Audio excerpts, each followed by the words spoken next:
answer that question? Yeah, could you? What did you learn at Vassar that's really served you well? I think the advantage of Vassar is that it allows you to respect the individual, and I think that it had such an eclectic group of people. I mean, we were all very different, and at the same time tolerant and accepting in a very comfortable and inviting atmosphere. And I think that it's important to bring that acceptance of a broad base of people in general to every workplace and to every culture. And I think that that's one of the things that Vassar does offer you is the ability to experiment, but at the same time accept the opinions of others and the wills of other people and other cultures. And I think that we touched on it before. You know, the strengths that the school has are in the sciences, in cultural aspects, which I think broaden your base for a global environment, not just a narrowly focused U.S. type culture. I think what you need to do if you want to work abroad outside of the United States is to find your channels on how to do that. And you know, that's something that either you were lucky enough to have a dual citizenship or have access to it or not. In my case, I really never thought I would be working in Europe for 20 years. And you know, I think the flexibility that Vassar offered me allowed me to adapt to that, also with the language capabilities that I studied there. And I think you're right. I think, you know, being able to express yourself not only in English but in other languages is going to be an important part of wherever you decide and whatever you broaden your scope of possible future employment. I think it's important for you to note. Also, to talk just a little bit about the prior question, which was regarding your transcripts and the grades that you had. Yeah, it's important to get good grades, but what's important is not to eliminate yourself from anything because of mediocre grades. I think if you're persistent enough to want something bad enough, I think even, I mean, my average at Vassar was not a stellar average. I think I had a B- average.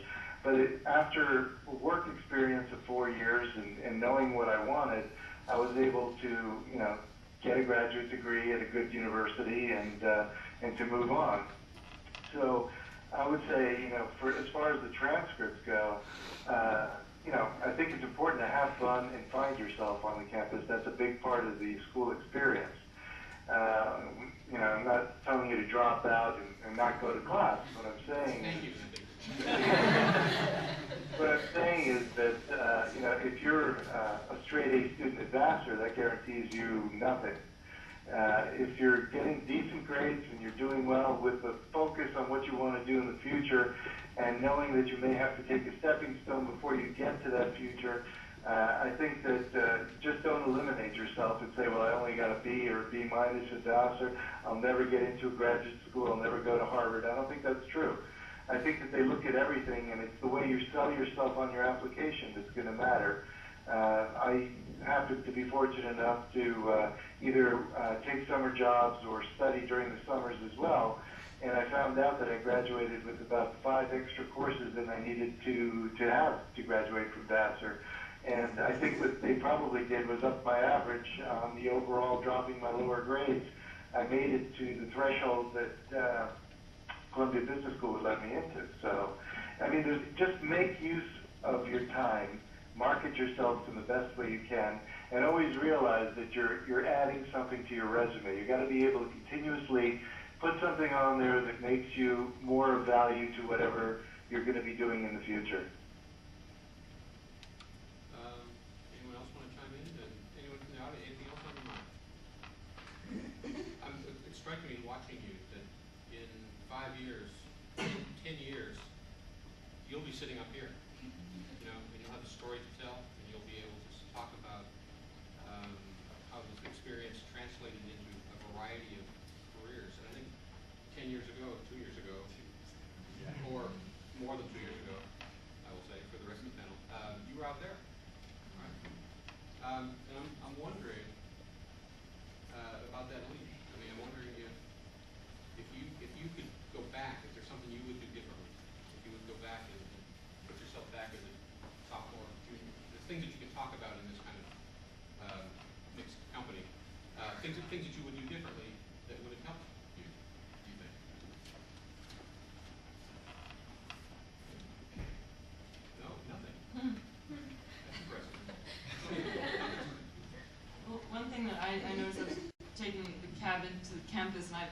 Chicago, which, for on the record, off the record, is probably one of the ugliest buildings on campus, which is why I probably stayed away from it. I took French quite a lot, but it was such an uninviting building.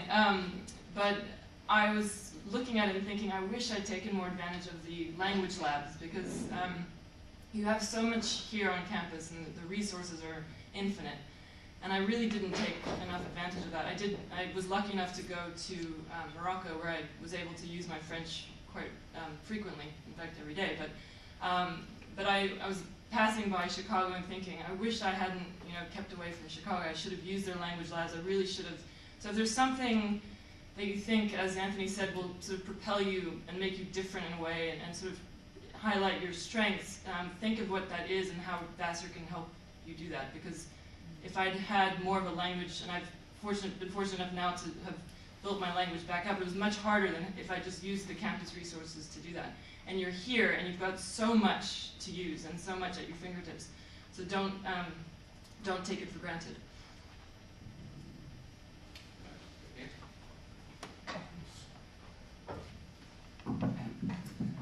This would sort of chime on, I guess I'll address the last question. And so on one level, I think it's, it's really important. I think it's less important about what you major in and more important if you focus on what you'll actually do with your degree.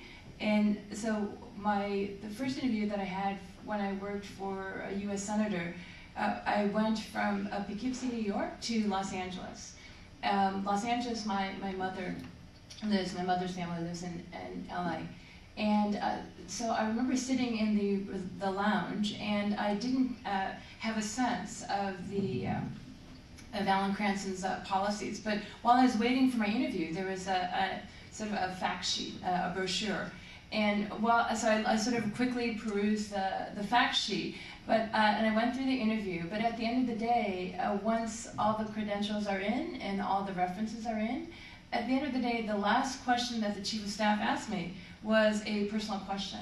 The Chief of Staff, Roy Greenaway, asked me about my sister, Monica Johnson-Macer, class of '93.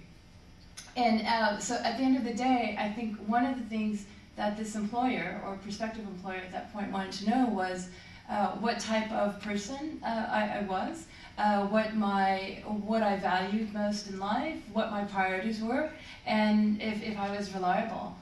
So I think on one level, it seems like a lot of the panelists have mentioned this notion of having a sense of self-discovery. And yes, we are sitting up here, but as Dean DB has mentioned, at some point you'll be sitting up here as well. And one of the things that I would stress, I'd say that yes, we are sitting up here, but I still feel like I'm getting closer to doing what I want to do. And I'd say maybe in the last couple of years, I've found that I really enjoy speech writing. I enjoy fundraising, working on campaigns. But now I've sort of returned to an environment which I thrive in, which is being in an international, multicultural setting where I can use my language. So maybe down the road, a couple of years from now, I might be working for an NGO or working for the UN, or working for a refugee and a resettlement of refugees. But I think what's really important while you're at Vassar, and even once you leave the gates, is to have a sense of self-discovery.